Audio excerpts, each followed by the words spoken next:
There's her life, and here's the woman. Yvonne Ridley joins us. Welcome to the show. Thank you. So you're here in Canada. The Canadian Islamic Congress brought you here, a series of lectures. What do you talk about? I've been talking about Islamophobia, women in Islam, feminism, Islamic issues, the wars. For people who don't know your story, when they first hear this story, they go, what? Yeah. What happened? Captured by the Taliban, all of a sudden makes a promise to them on her way out that she'd read the Quran, and next thing you know, a convert. That's right. That's it in a nutshell. But basically, I was trying to think of a way to get out of this situation, absolutely terrifying. And I promised them, you know, if you let me go, I will read the Quran. I would have promised to have learned Swahili backwards if they would just let me go. Think how different your life would have been if that was your promise, though. Yeah, so I started reading the Quran.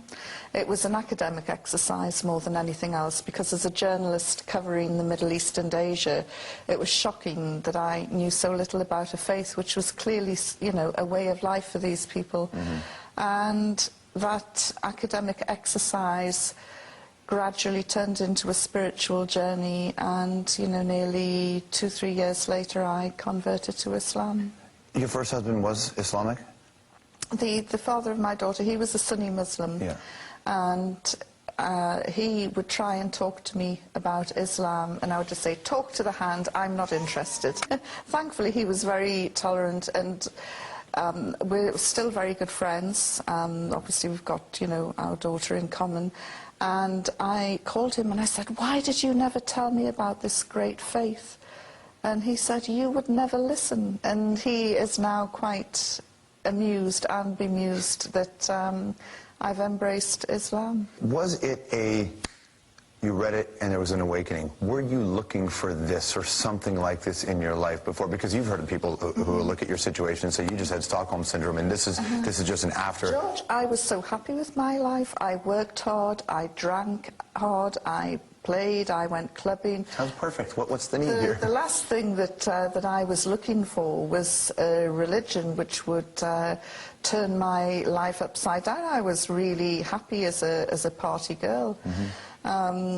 So I wasn't looking for anything. But things started to resonate, and I started to look into it more, especially with regards to the rights of women, and was completely floored by what I was reading. I know people have said, you know, oh, classic case of Stockholm Syndrome, but I've actually looked into that because I've been asked to present a program about Stockholm Syndrome, and you have to bond with your captors. Now, I was only there 10 days, and during those 10 days, I was the prisoner from hell. I spit on them, right? Yeah, spat at them, swore at them, threw things at them.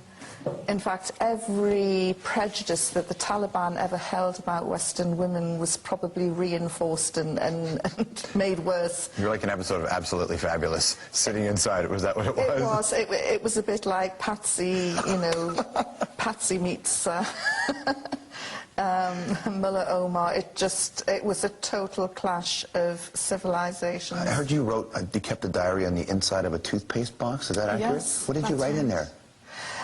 Just little bullet points, because I really thought I was going to die, and I don't know, I just wanted to leave something behind in case somebody would ever come across it.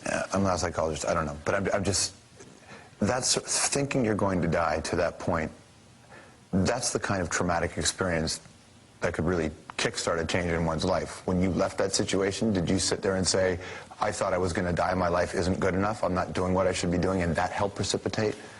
No, I just thought I'm going to party more when I get out, you know, and well, enjoy you failed life. at that, Yvonne. I must admit, yes, you did. Some of my friends are very sad that I'm no longer there drinking the champagne glasses. Well, look on the bright side, you picked an amazing time in the world to be a Muslim. Yes. Like, this